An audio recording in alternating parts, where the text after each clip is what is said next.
ئایا کورد ئاریە؟ نزیکی سەدەیە کە کورد سەرقاڵی ئەم بابەتە گرنگێ. ئەمڕۆ لێرەین لە بەردەم مۆزەخانەی دکتۆر جەمال لەبەس بۆی وەڵامی ئەو پرسیارە گرنگە بدەینەوە. لەگەڵمان بن.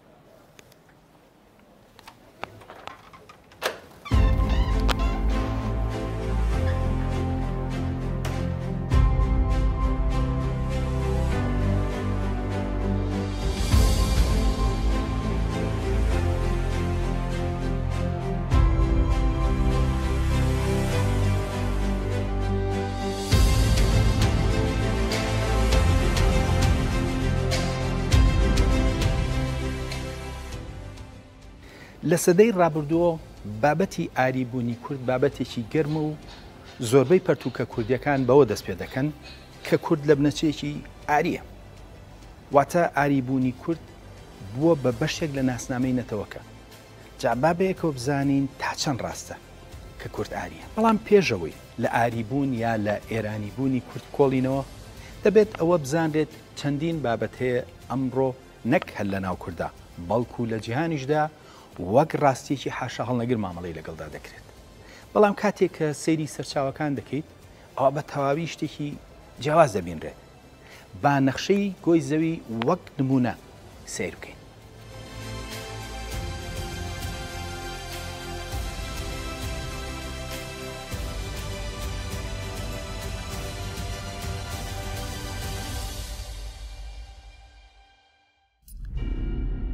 ئەو نەخشەی ئەمڕۆی زەوی لەلایەن کەسێکی فیلمیشی بە ناوی گیراردز میرکاتۆر لە ساڵی 1569دا دروستکراوە. ئەوەش بۆ مەبەستی ئاسانکاری گەشتە دەریایەکان دروستی کرد. بەڵام هەر لە بناغەوە چەند شتێکی تێدا بەدی دەکرێت کە ئەجێندایەکی ڕوونی لە پشتەوەی. ئەوەش ئەوەیە کە دەوڵەتە ڕۆژئاواییەکان گەورەتر دەرخراون لە دەوڵەتەکانی تر. ئەوروپا و ئەمریکا و رووسیا و گرینیلاند گەورەتر دانراون، لە کاتێکدا ئەفریقا و ئەمریکای خوار و هندستان بچووکتر. واتە ئەوروپیەکان لە بناغەوە ڕوبەری جیهانی ڕۆژاوای خۆیان لەو نەخشێدا بە گەورەتر داناوە، لە کاتێکدا جیهانەکەی بەرامبەریان لە ئەمریکای باشوورەوە بۆ ئەفریقا و هندستان بە بچووکتر دایانناوە. دیارە بە دڵنیایی لەبەرەوەی زەوی خڕە دروستکردنی نەخشەیەکی دروست ئاستەنگە. واتە دروستکردنی وێنەی وردەکاریەکانی سەر تۆپێک لەسەر کاغەزێک کارێکی زۆر گرانە، بەڵام گەورەکردنی ئەوروپا و ڕۆژاوە بە دڵنیایی مەبەستێکی ئەوروپی لە پشتەوەی. ئەمڕۆ دەستگا زانستیەکان هەمووی دان بەوە دادەنێن کە ئەو نەخشەباوەی ئەمڕۆی جیهان کە بووە بە ستاندەرد هەڵێ و هەندێک هەوڵ لەملاولا دراوە بۆ ڕاستکردنەوەی. بەڵام کەس ڕاستی ناکاتەوە و ئەوەی کە هەمومان وەک نەخشەی جیهان دەیبینین نەخشەیەکی درۆینەیە و وڵاتە ئەوروپیەکان و ڕۆژئاوایەکانی تێدا گەورەکراوە.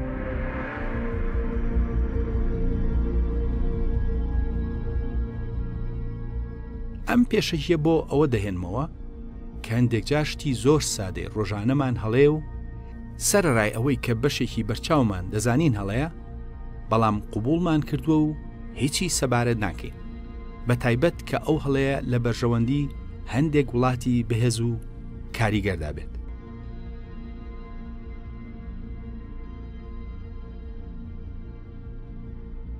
ئەمجا بابگەڕینەوە بۆ بابەتی سەرەکی خۆمان کە ئەگەری ئاریبوونی کووردە. بەڵام ئێمە پێش ئەوەی بڵین کە کورد ئاریە یا ئاری نییە، سەرەتا بێ بزانین ئاری خۆی چییە.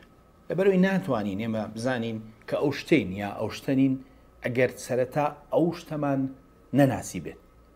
لەبەرەو هۆکارە زۆر گرنگە بزانین ئاری چییە. لە سەدەی هەژدەمی زاینەوە ئەوروپیەکان کەوت نەگەڕان بە دوای بنەچەی خۆیاندا، لە سەردەمانێکدا کە ئەوان خەریکی داگیرکردنی وڵاتانی دەرەوە بوون. ئەو دەوڵەتانە بریتی بوون لە بەریتانیا، فەرەنسا، هۆڵەندا، ئیسپانیا و ئەوانی تر. لەم کەش و هەوایەدا ئەوروپیەکان دەستیان کردبوو بە قسەکردن لەسەر بنەچەی خۆیان.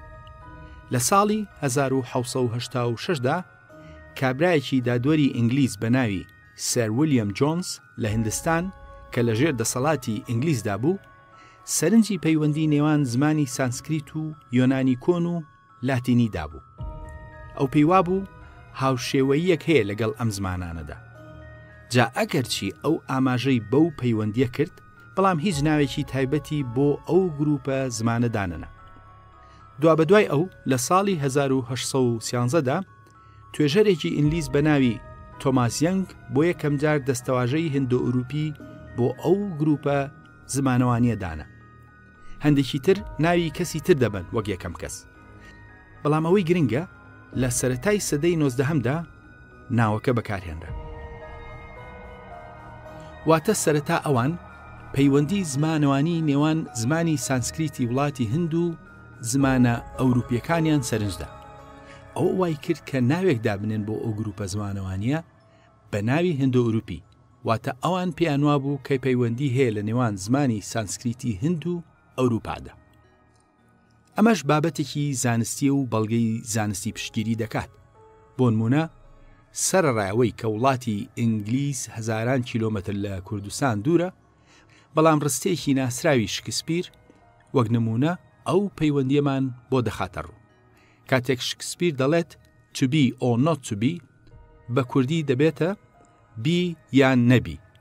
ئەمە بەڕوونی و بە شێوەیەکی ساکار ئەو پەیوەندیە دەردەخات.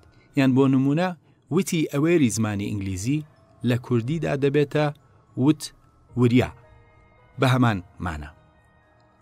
ئەم پەیوەندیە بۆ ئەوە دەگەڕێتەوە کە زمانی ئینگلیزی و کوردی سەر بە یەک خێزانی زمانەوانین کە ناوی لێنراوە هندۆ ئوروپی. ئەم دوو زمانە هەردووکیان سەر بە خێزانەکەن، بەڵام لە ناو خێزانە زمانەوانیەکەشدا پەلەگروپی جیاواز هەیە. ئەمە نەخشەی خێزانی زمان هندۆ ئوروپیەکانە.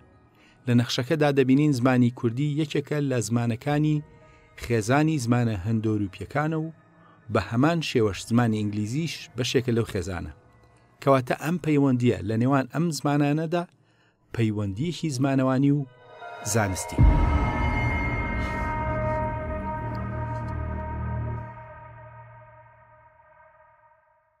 هەروەک ڕوون کرایەوە کوردی زمانێکە کە بەشێکە لە خێزانی زمانە هندۆ ئوروپیەکان و ئەمەش مژارێکی زانستیە. بەڵامە بێ بزانێت ئەو پەیوەندیە پەیوەندیەکی زمانەوانیە نەک ڕەچەڵک. ڕەچەڵک و زمان دوو بابەتی جیاوازن. سەرڕایەوە شان بەشانی دەستەواژەی هندۆ ئوروپی لە تەکیشدا ئاری هاتە ناوانەوە. جابا بەیەکۆ بزانین ئاری چۆن دروستکرا.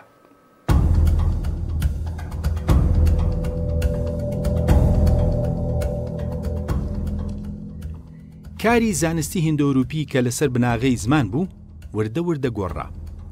توێژەرێکی بنەچە ئەڵمانی لە دایکبووی 1823 بە ناوی ماکس میولەر وردە وردە پەریدا بە توێژینەوەکانی پێشخۆی و ئەو دەستەواژەی ئاری هێنایە ناو زانستی زمانەوە و تا ڕادێک زمان و ڕەگەزی لە بابەتەکەدا تێکەڵ کرد و ڕەگەزی ئاری بە خەیاڵات دروست کرد.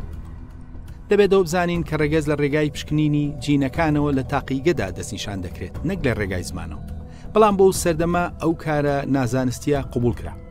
ئیتر دوای ئەو ئاری بە تەواوی کرا بە بابەتێکی گرنگ و تەنانەت کەسایەتیەکی فەرەنسی لە دایکبووی 1816 بە ناوی گۆبینۆ پەرتووکێکی لەو کەش و هەوانوێدا بە زمانی فەرەنسی دەرکرد بە ناوی وتارێک لەسەر نایەکسانی ڕەگەزەکانی مرۆڤ. گۆبینۆ لەم توێژینەوەیدا ڕەگەزەکانی مرۆڤ پلەبەند دەکات و ڕەگەزی ئاری خسە سەرەوە. ئەو بە خەیاڵ ئەم ڕەگەزەی کرد بە ڕەگەزێکی نایاب، ژیر، بەتوانە و ئازا و چەند تایبەتمەندیەکی تری باش و ئەوانی کردە مەزنتر لە ڕەگەزەکانی تر. ئەمانە بێ ئەوەی کە زانست پشتگیری ئەوە بکات.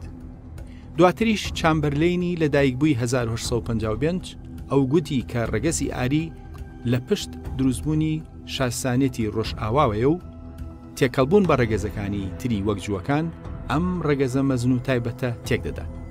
بەو جۆرە ئەمە و چەند نووسینێکی تر دواتر بوون بە بناغی ئەدەبی ڕەگەزپەرستانەی نازیەکانی ئەڵمانیا. ئابە و شێوەیە بێ هیچ بناغێکی زانستی ڕەگەزی خەیاڵی نازانستی ئاری هێنرایە پێشەوە و بە جیهانی ئەکادیمیدا بڵاوکرایەوە.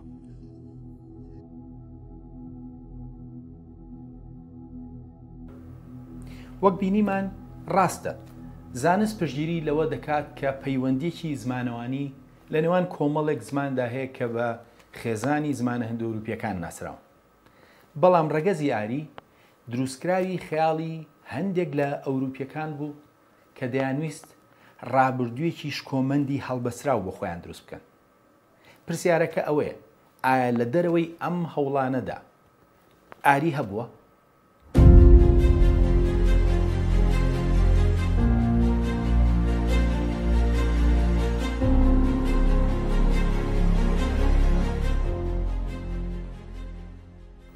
لە ڕاستیدا نەتەوەی یا گەلێک نییە لە مێژوودا بە ناوی ئاریەوە.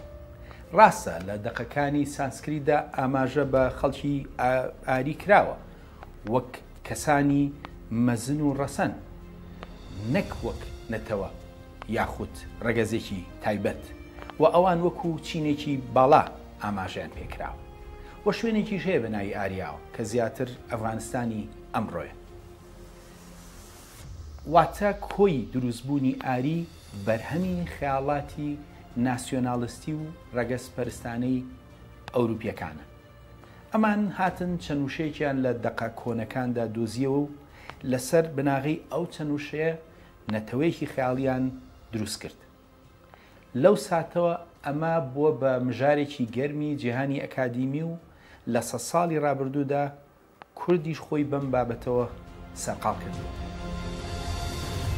کاتێک کە دەڵێن ئەم بابەتە هیچ بنەمایەکی زانستی نییە لەسەر بناغاوە دەڵێن لەبەرەوەی لە سەدەی ڕابردووەوە چەندین توێژەری ناسرا و ئەم بابەتیان هەڵوەشاندۆتەوە. بۆ نمونە یەکێک لە توێژەرە بەناوبانگەکان بە ناوی لیۆن پالیاکۆڤی فەرەنسی لە پەرتووکێکدا لەژێر ناوی Aryan Myth: A History of Racist and Nationalist Ideas in Europe ئەفسانەی ئاری مێژووی بیرۆکەی ڕەگەزپەرستی و ناسیۆنالیزم لە ئەوروپادا ئەم بابەتەی ڕوون کردوتەوە.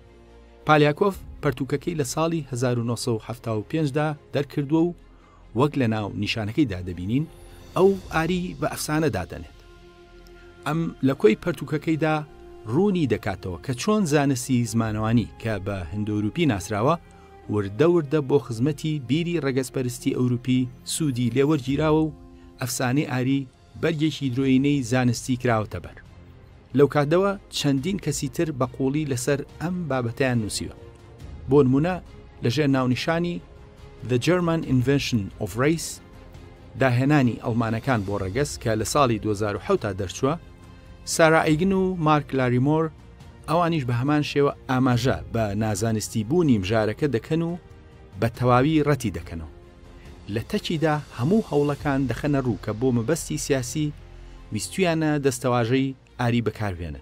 چەندین پەرتووکی تر کە هەروەک لە ناونیشانەکانیاندا دەردەکەوێت ئەو تیۆریە بە ئەفسانە دادەنێن و هەمویان پێیان وایە کە لە دەرەوەی زانستا ئەو تیۆریەدا ڕێژراوە. سەرڕایەوە هەندێک لە لێکۆڵەران لە کوردستان و ڕۆژهەڵاتی ناوەڕاست کە ئاگاداری ئەوە نین هێشتا داکۆکی لەم ئەفسانە نازانستیە دەکەن. دەیان لێکۆڵینەوە و پەرتووک ئەمڕۆ ڕخنن لەو تیۆریە دەگرن و ئاماژە بە نازانستی بوونی دەکەن. ئەم تیۆریە نازانستیە چەندین نەتەوە بۆ مەبەستی سیاسی سوودی لێوەرگرتووە. بۆ نمونە نازی ئەڵمانەکان بۆ پتەوکردنی هزی ڕەگەزپەرستانەی باڵایی ڕەگەزی ئاری و ئەڵمان سوودیان لێبینیوە. هەروەها ڕووسەکان بۆ مەبەستی فرانواخوازی خاکەکەیان لە ناوچەکانی باشوورەوە سوودیان لێ دەبینی. هەروەها بەریتانیەکانیش سوودیان لەم تیۆریە بینیوە. ئەوان لە ڕێگای ئەم تیۆریەوە دەیانویست بە خەڵکانی هەند بڵێن ئێمە و ئێوە لە یەک ڕەچەڵەکین. بەو شێوەیە لە ڕێگای ئەو تیۆریەوە دەیانویست شەرعێت بدەن بە داگیرکاری هندستان. دواتر ئەم هەوڵە سیاسی و نازانستیە پەڕیەوە بۆ ڕۆژهەڵاتیش.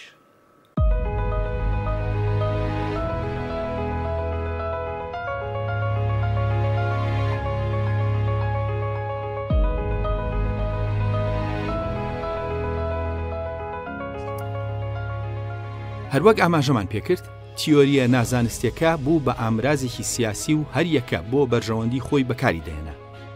شای ئێرانیش بە هەمان شێوە سوودی لە بابەتەکە بینیوە. ئەو سەبارەت کورد دەڵێت پاکترین فارس پاکترین ئاری لە دابوونەریت و زمان و مێژوودا و هەروەها گوتوێتی کوردەکان پاکترین ئارین وەک ئێمە، واتە نەتەوەی کورد فارسە و هەروەها ئاریەکی پاکە. بۆ ئەو مەبەستەش ئەو مێژوونووسە کوردانی کە بە ئاڕاستەی ئاری و ئێرانی بوون کاریان دەکرد وەک ئایەتوڵای مەردوخی و ڕەشید یاسمی لەلایەن حکوومەتی شاوە هاوکاری دەکرا. ئەوەش لەبەرەوەی کە ئەو مێژووی ئەوان بۆ کوردیان نووسی بوو بە مەبەست بوو بێدیان بێمەبەست لە خزمەتی سیاسەتی ئەو کاتەی شای ئێراندا بوو، هەروەک لەم بەڵگەنامەیەدا دەبینرێت.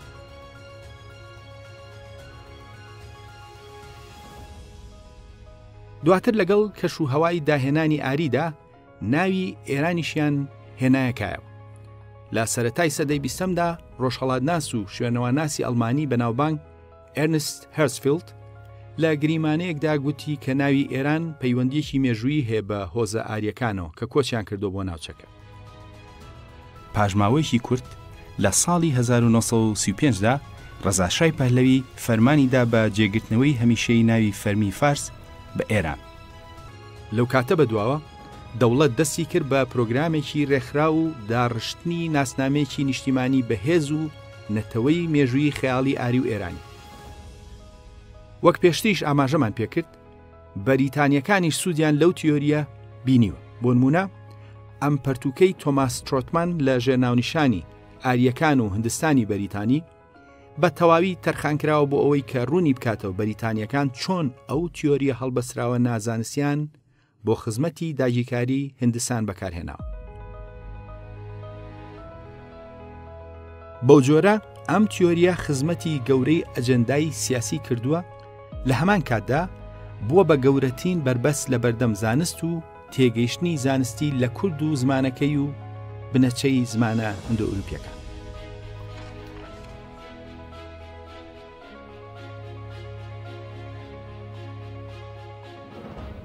وەک بینیمان ڕەگەزی ئاری مژارێکی نازانستیە و بۆ مەبەستی سیاسی بەکارهێنراوە، بەڵام دواتر لەسەر ئەو بنەما خەیاڵی و نازانستیە ناوی ئێران درا بەو دەوڵەتەی کە ئەمڕۆ بە ئێران ناسراوە. سەرڕایەوە هەندێک دەڵێن ناوی ئێران ناوێکی مێژوویە و نەتەوەی ئێرانیش هەر بابەتێکی مێژووی دێرینە، لەبەرەوەی شای ساسانی ئاماژەی بە ئێران کردووە. جا با بزانین تا چەند ئەو ئێرانە بەو شێوەیە کە باز دەکرێت. لە ڕاستیدا ناوی ئێران لەلایەن ساسانیەکانەوە ئاماژەی پێکراوە و لە سەرچاوی دواتریش تا هەیە، بەڵام سەرچاوە ئیسلامیەکانیش ئاماژەیان بە ئێران شەهر کردووە. بۆ نمونە ئەلمەقدیسی کە لە ساڵی 1991دا کۆچی دوایی کردووە دەڵێت کە ئێران شەهر شوێنێکە لە نیساپور کە نیشاپوری ئەمڕۆیە و جاری تر دەڵێت کە هەموو نیساپورە. مەسعودی کە لە سەدەی دەیەمدا ژیاوە دەڵێت ئێران شەهر شوێنێکە لە نیساپور و هەندێک جاری تر دەڵێت کە شانشینێکە لە ڕۆژهەڵاتی ئێرانی ئەمڕۆ. واتە سەرچاوە ئیسلامیەکانیش ئاماژە بە شوێنێک دەکەن لە ڕۆژهەڵاتی ئێرانی ئەمڕۆ. بەڵامەوانەی کە داکۆچی لە ناوی ئێران دەکەن زۆرجار دەڵێن ناوی ئێران لە خاکی ئایای دێرینەوە هاتووە کە سەرچاوە یۆنانیەکان ئاماژیان پێکردووە. جابا بزانین ئەو خاکی ئاریایی کە سەرچاوە یۆنانیەکان ئاماژەی پێدەکەن کوێی گرتوۆتەوە. نزیکی 2000 ساڵ لەمەوبەر مێژوونووس و جوگرافی ناسی یۆنانی سرابۆ ئاریانە دەستنیشاد دەکات کە ئەویش لە پێش خۆی لە ئیراتۆسینسەوە وەریگرتووە کە لە سەدەی سێهەمی پێش زایندا ژیاوە. سرابۆ دەڵێت ئاریانە ئیراتۆسینس دەڵێت لە ڕۆژهەڵاتەوە دەگاتە ڕووباری هندۆس لە باشوورەوە بە دەریای گەورە لە ڕۆژهەڵاتەوە لەگەڵ پارۆپامیسوس و بە زنجیرەچیایەکدا دەڕوات هەتا دەگاتە دەروازەی قەزوین. لە ڕۆژاواوە بە هەمان سنوور کە بەهۆیەوە وڵاتی ئەشکانیەکان جودا دەبێتەوە لە میدیا و هەروەها کرمانیا لە پاراتاسین و وڵاتی فارس. ڕوونە کە زۆربەی ئاریانە لە دەرەوەی ئێرانی ئەمڕۆدا بووە. ئەو وڵاتی ئاریانە وڵاتی فارس میدیا و ئەشکانی نەگرتوۆتەوە تا ڕادەیەک ئەفغانستانی ئەمڕۆ بووە. پتۆڵمیش بە هەمان شێوە زۆربەی ئاریانە دەخاتە دەرەوەی ئێرانی ئەمڕۆ، کەواتە وڵاتی فارس، وڵاتی میدیا، وڵاتی ئەشکانی و زۆر شوێنی تری ئەمڕۆی ئێران لە دەرەوەی سنووری ئاریانەدا بوون. بەو جۆرە وڵاتی ئاریا زیاتر ئەفغانستانە نەک ئێران، کەواتە ئەگەر ئاریا و ئێران یەک نەبن ئەو ئەگەرێکی نادروستە. ڕاستە پادشا ساسانیەکان ئاماژە بە ئێران دەکەن، دواتریش ئاماژە بە ئێران کراوە، بەڵام ئەوان ئاماژیان بە وڵاتێکیان کولتورێک نەکردووە، بەڵکو بە ناوچەی ژێر دەسەڵاتی خۆیان کە زمان و ڕەگەزی جیاوازی وەک کورد، فارس، تورک، عەرەب، ئەرمەنی، ئارامی و چەند نەتەوەیەکی تر و خەڵکانی تری تێدا بوو. هەروەک چۆن ڕۆم بە وڵاتی خۆی گوتووە خاکی ڕۆم، بەڵام چەندین نەتەوەی تێدا بوو. بە هەمان شێوە خاکی عوسمانی کە کورد و عەرەب و فارس و ئارامی و سریان و دەیان نەتەوەی تری تێدا بوو. واتە ئێران ناوی نەتەوە نەبووە، بەڵکو ناوی خاکی ئیمپراتۆریەت و قەڵەمڕەوی دەسەڵات بوو. بەو جۆرە یۆنانیەک، بولگاریەک، ئەلبانیەک و چەندین نەتەوەی تر وڵاتەکەیان سەردەمانێک بەشێ بووە لە ئیمپراتۆریەتی ڕۆم. بەڵام ئێستاکە ئەوان ناڵێن ئێمە ڕۆمین و زمانەکەمان ڕۆمیە.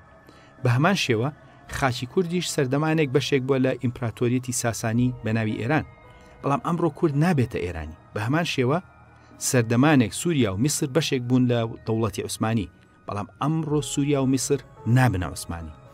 وەک سەرنجرا ناوی ئێران بەو مانایی ئەمڕۆ ناوێکی نوێ و لەسەر بناغی ئەفسانەی خەیاڵی ئاری دروستکراوە و هەروەها ئەم ناوە بۆ مەبەستی پتەوکردنی دەسەڵاتی دەوڵەتێک سوودی لێ دەمێنێت. بەڵام کێشەکە لەوەدایە ئەمڕۆ دەڵێن زمانی کوردی زمانێکی ئێرانی و لە ڕێگای ئەم دەستەواژەیەوە خەریکە زانست و سیاسەت تێکەڵ دەکرێت. جابا بەیەکەوە بزانین زمانی کوردی زمانێکی ئێرانیە؟ لێکۆڵینەوە زانستیەکان هەمویان لەسەرەوە کۆکن کە گروپە زمانێک هەیە لە ڕۆژهەڵاتی ناوەڕاستدا کە بەشێکە لە خێزانی زمانە هەندۆروپیەکان کە ناویان لێناوە زمانە ئێرانیەکان. ئەم گروپە کوردی و فارزی و بەلوچی و چەند زمانێکی تری تێدایە و پەیوەندی هەیە لە نێوانیاندا. ئەم پەیوەندیەش زانست پشتگیری دەکات. بەڵام ئەم ناوە لەسەر ئەو خەیاڵ و ئەفسانەی ئاریەوە دانراوە کە گوایە ماد و فارسەکان لە ڕۆژهەڵاتەوە کۆچیان کردو بۆ ئەم ناوچێ. ئەمە بە تەواوی پێچەوانەی زانستە و هیچ بەڵگەیەکیشی لە پشتەوە نییە. لەبەرەوەی نوێترین تیۆری زمانەوانی جیهان کە لە مانگی حوتی ساڵی 2023دا لەلایەن دەستگای ماکس پلەنکەوە لە ئەڵمانیا دەرکرا، دەڵێت کە زمانی هندۆروپی لە کوردستانەوە بە جیهاندا بڵاو بۆتەوە.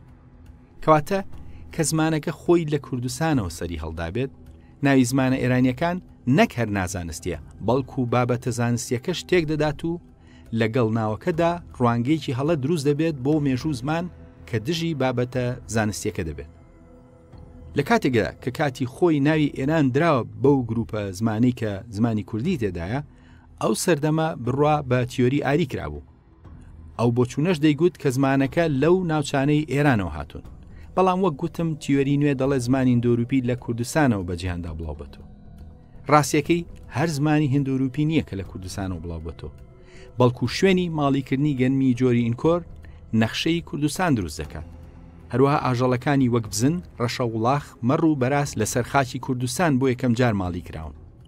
یەکەم پەرزگە لە مێژووی مرۆڤایەتیدا لە نزیک ئورفەیە لە گرێمیرازان لە باکووری کوردستان کە ئەمانە هەمووی دەیسەلمێنن زمانەکە و شارستانیەتەکەش لە کوردستانەوە بە جیهاندا بڵاو بۆتەوە.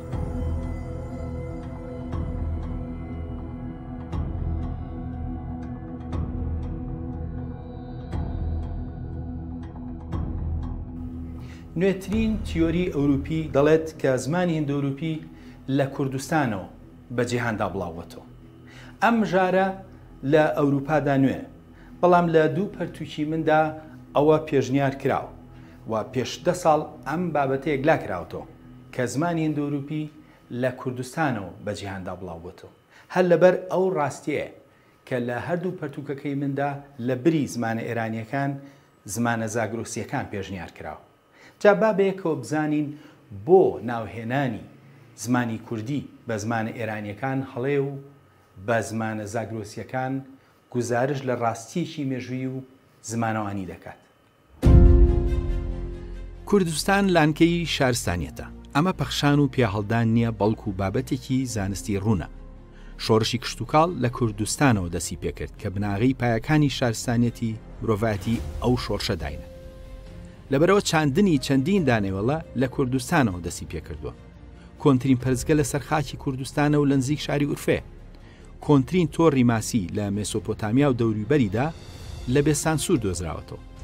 پولە قوڕینەکان کە 10,000 ساڵ لەمە بەرداهێنران کۆنترینیان لە سەرخاکی کوردستان دۆزراونەتەوە و دروستکراون و دواتر بوون بە بناغی نووسینی مێخی کەواتە سەرەتای شارستانێتەکە لە سەرخاکی کوردستانە و ئەمڕۆ دوای 10 ساڵ لە پەرتووکەکانی من لە نوێترین لێکۆڵینەوە تا دەڵێن زمانی هیندۆروپی لە کوردستانەوە دەستی پێکردووە. ئەگەر زمانی هیندۆروپی لە کوردستانەوە دەستی پێکرد بێت و کوردیش زمانێکی هیندۆروپی بێت و کۆنترین شوێنەوارەکان لە دامێنی چیاکانی زاگرۆزدا بن کەواتە ناوی ئێرانی بۆ گروپە زمانی کوردی و ئەوانی تر هەڵێ. هەر لەبەر ئەمەیە کە دوو پەرتووکی من زمانی کوردیان خستۆتە ناو گروپە زمانێکی نوێوە بە ناوی زاگرۆسی کە سۆمەری کۆنترین زمانی ناسراوی ئەو گروپێ. ئەوەش لەبەرەوەی کە ئەو ناوە گزارش لە ڕاستیەکی زانستی دەکات و شوێنەوار زمان و مێژوو پشتگیری دەکەن. لە کاتێکدا دەستەواژەی ئێرانی لەگەڵ ئەفسانەی ئاری نازانستیدا دروستکراوە و ئەمڕۆ بۆ مەبەستی سیاسی و شەرعێدان بە دەوڵەتی ئێران و ناسنامەی خەیاڵی ئێرانی سوودی لێوەردەگیرێت. کەواتە کە ئاری ئەفسانە بێت و ئێران لەسەر ئەو بناغە ئەفسانەیە دروست بوو بێت بە دڵنیایی ناوی ئێرانی بۆ گروپە زمانی کوردی هەڵێ و دژی زانستە و ئەویش ئەفسانێ. هەر لەبەر ئەمەیە کە دەگوترێت زمانی کوردی زمانێکی زاگرۆسی. کێشەکە لەوەدایە ئەم ئاری و ئێرانە ئەفسانەیە کە بەرگێکی زانستی کراوەتە بەر تێگەیشتنێکی هەڵە لەسەر زمانی کوردی و مێژووی نەتەوە کە دروست دەکات. زۆرجار خەڵکی وڵاتی ئێران و عەرەب و تورکیش دەڵێن کورد ئێرانیە و لە ئێرانەوە هاتووە. ئەم بۆچوونە هەر لە ئاسی خەڵکی ئاساییدا نییە، بەڵکو خەڵکی ناوداری بواری مێژووش ئەوە دەڵێن.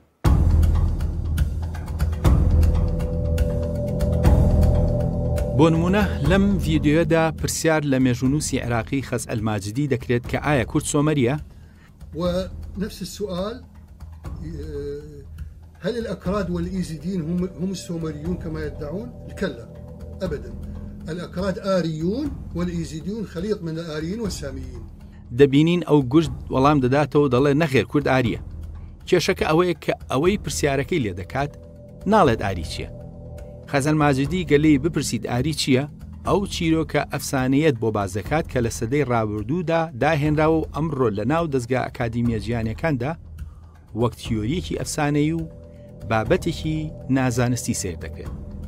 بەڵام خەز ئەلماجدی هاوشێوەی هەندێک لێکۆڵەری ڕۆژهەڵاتی ناوەڕاست نائەگەدارن لە زانست و لێکۆڵینەوەی نوێ. ئەو بۆچوونەکانی لەسەر کورد لەسەر ئەو بۆچوونە نازانستیانەی سەدەی ڕابردوو داڕشتووە کە هەمویان هەڵن. بەو جۆرە ئەم تیۆریە بۆ بە بەربەستێک لە بەردەم تێگەیشتنیەکی زانستی لە کورد. ئەم بابەتە بە تایبەت لە ناو ئەکادیمیەکانی وڵاتی ئێراندا زۆر بەکاردەهێنرێت. ئەوان زۆربەی شتی ناوچەکە دەکەنە فارسی. ئەگەر گومانێک لەسەر فارسی خەیاڵێکە هەبێت دەڵێن ئێرانیە. بەو جۆرە لە ڕێگای ئەم دەستەواژە نازانستیەوە مێژوو فەرهەنگی کوردی بزر دەکرێت و داگیر دەکرێت و لەژێر ئەو ناوەدا ڕوانگەیەکی نازانستی بۆ خەڵکێک دروست دەکرێت کە لە مێژوودا نەبووە و دروستکراوی خەیاڵی سەدەی 19هەمی ئەوروپا و سەدەی 20هەمی ئەکادیمیەکانی وڵاتی ئێرانە. لە هەمان کاتدا ئەمە وای کردووە لە 100 ساڵی ڕابردوودا هەر پەرتووکێک لەسەر کورد لە جیهاندا بنووسێت یەکسەر بڵێن کورد زمانەکەی ئێرانی و لە ئەنجامدا تێگەیشتنێکی هەڵەی نازانستی لەسەر کورد و زمانەکەی و مێشوەکەی هاتۆتە ئاراوە. ئەمە دووجاری زۆربەی ئەو پەرتووکانەش بۆتەوە کە لەلایەن کوردەوە نووسراون. بە جۆرێک هەندێن باگەشەی ئەوە دەکەن کە کورد لە فارس ئێرانی ترە. بۆ نمونە مێژوونووسێکی کوردی وەک کەلیموڵڵای تەوەحودی خوراسانی لە ڕووی دڵسۆزیەوە بانگەشەی ئەوە دەکات کە کورد ناوی ئێرانی دروست کردووە. هەندێک سیاسیەکانی کورد تەنانەت دەڵێن کورد لە هەمووان ئێرانی ترە. ئەمەوای کردووە لە 100 ساڵی ڕابردوودا زۆربەی ئەو پەرتووکانی لەلایەن کوردەوە لەسەر مێژوو زمانی کوردی نووسرابێتن یەکسەر ئاماژە بە ئاری و ئێرانی بوونی کورد و گەڕانەوەی زمانی کوردی بۆ ئاوێستا بکرێت و کورد بگەڕێنرێتەوە بۆ ڕابردوویەکی خەیاڵی نازانستی.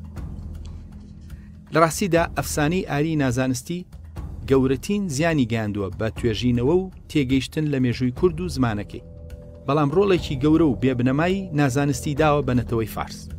هەر لەبەر ئەوەشە گەورەترین پاڵپشتی بۆ ئەم ئەفسانەیە لە وڵاتی ئێراندا هەیە، لەبەرەوەی ناسنامەی نیشتیمانی ئێرانی و ناوی وڵاتەکەش ئێران لەسەر ئەفسانەیەکی نازانستی دروست بووە. هەڵوەشانەوەی تەواوی ئەو تیۆریە واتە هەڵوەشانەوەی وێژەی درۆینەی ناسنامەی ئێرانی. لەبەر ئەم هۆکارێک کە گەورەترین پشتگیری لە وڵاتی ئێراندا بۆ ئەم تیۆریە هەیە. سەرڕای ئەو هەموو تێگەیشتنە هەڵەی کە لەسەر بناغەی ئەم تیۆریە ئەفسانەیە گەڵاڵەکراوە، نوێترین تیۆری دەڵێت کە زمانی هیندۆروپی لە کوردستانەوە بە جیهاندا بڵاوبووەتەوە.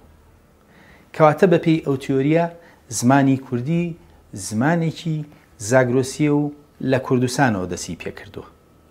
لە ڕاستیدا ئەو ڕاستیەی کە کورد سەرەتای شارستانێتی ناوچەکەیە لە سەرچاوەی بابلیدا بەپێی تێگەیشتن و دەربڕینی ئەو سەردەمە ئاماژەی پێکراوە. نزیکی 2300 ساڵ لەمەوبەر مێژوونووس و ئەستێرەناسی بابلی بێروسوس ئاماژە بۆ ڕاستیە دەکات.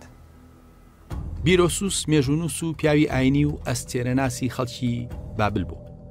ئەو بە کلدانی ناوی هاتووە، بەڵام لە سەرچاوەی یۆنانیدا ئاماژەی پێکراوە. لەبەر ئەوە ناوەکەی بە بیرۆسوس نووسراوە. لە کاتێکدا بەپێی زمانی ئارامی دەکوترێت کە ناوی خۆی بەرعۆثا بووە و یۆنانیەکان کردویانە بە بیرۆسوس. ئەم مێژوونووسە لە سەدەی سێمی پێشزاین پەرتووکێکی لەسەر بابل نووسیوە لە سێ بەرگدا کە باسی مێژووی بابل و زانستی ئەستێرەناسی کردووە. ئەو لە سەردەمی حکمی یۆنانیەکاندا پەرتووکەکەی نووسیوە، لەبەرەوە بە زمانی یۆنانی نووسیوەتی. پەرتووکەکانی بزرن، بەڵام چەندین سەرچاوە یۆنانی و ڕۆمی دوای خۆی ئاماژیان بە زانیاری ناو پەرتووکەکەی کردووە. بیرۆسوس هاتووە مێژووی ناوچەکەی خۆی نووسیوە.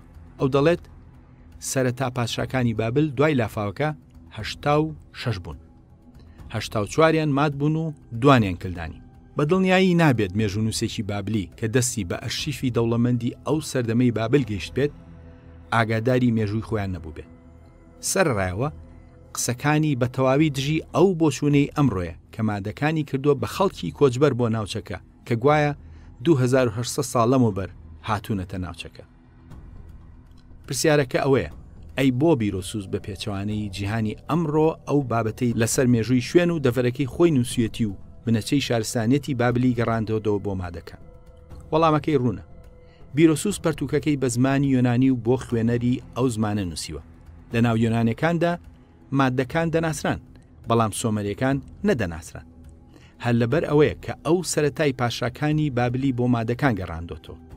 ئەو مەبەسی سۆمەریەکان بووە، بەڵام گەربی نووسایە سۆمەرین خوێنەری یۆرانی لە پەرتووکەکەی نەدەگەیشتن. لەبەر ئەوە ناوی ناون مات، لەبەرەوەی کە ئەو ماد و سۆمەری وەک یەک نەتەوە بینیوە. دواتریش لە دەیان سەرچاوەدا کورد بە ماد لە قەڵم درا و هەندێک لە مێژوونووسان وەک حیتومی کریاکۆس و میکائیلی سریانی بەڕوونی دەڵێن جاران پێیان دەگوتن ماد و ئەمڕۆ بە کورد ناویان دێنن.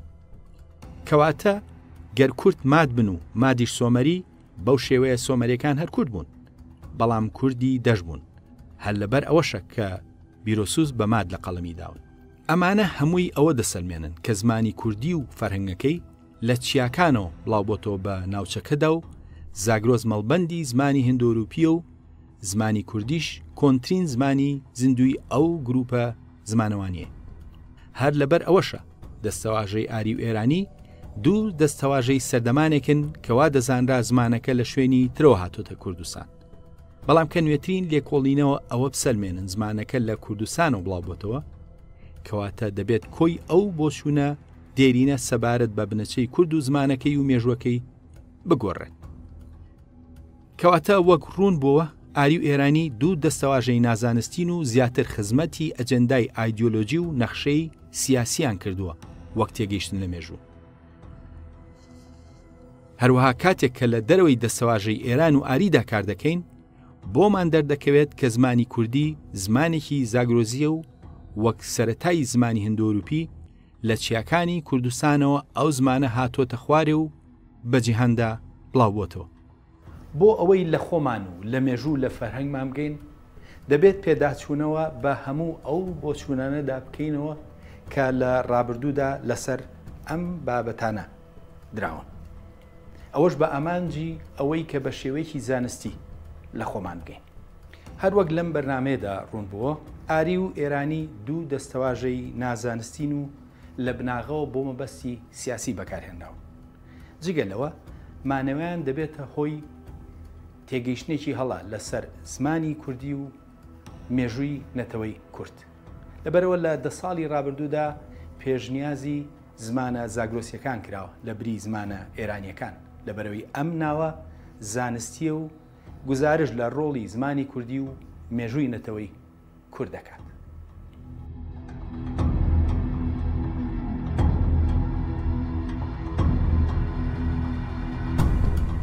هەروەکو ئەمڕۆ لەم بەرنمەیەدا ڕوون بووە زۆر لایەنی زمانی کوردی و مێژووی نەتەوەکە لەسەر بناغەیەکی نازانستی داڕێژراوە. بەرنامەی خۆناسین لە هەوڵی ئەوەدایە کە بە هەموو ئەو لایەنانەدا بچێتەوە. ئەوەش بە ئامانجی ئەوەی کە خۆمان بناسین وەک ئەوەی کە هەبووین و هەین، نەک وەک ئەو ڕوخسارە درۆینەی کە لە 100 ساڵی ڕابردوودا لە دەستگا ئەکادیمیە جیهانیەکاندا بۆمان دروستکراوە. ئەمڕۆ لێرە لە مۆزەخانەی دکتۆر جەمال نەبەس ئەم بەرنامەیەمان پێشکەشکردن. تا بەرنامەیەکی تر خواتان لەگەڵ.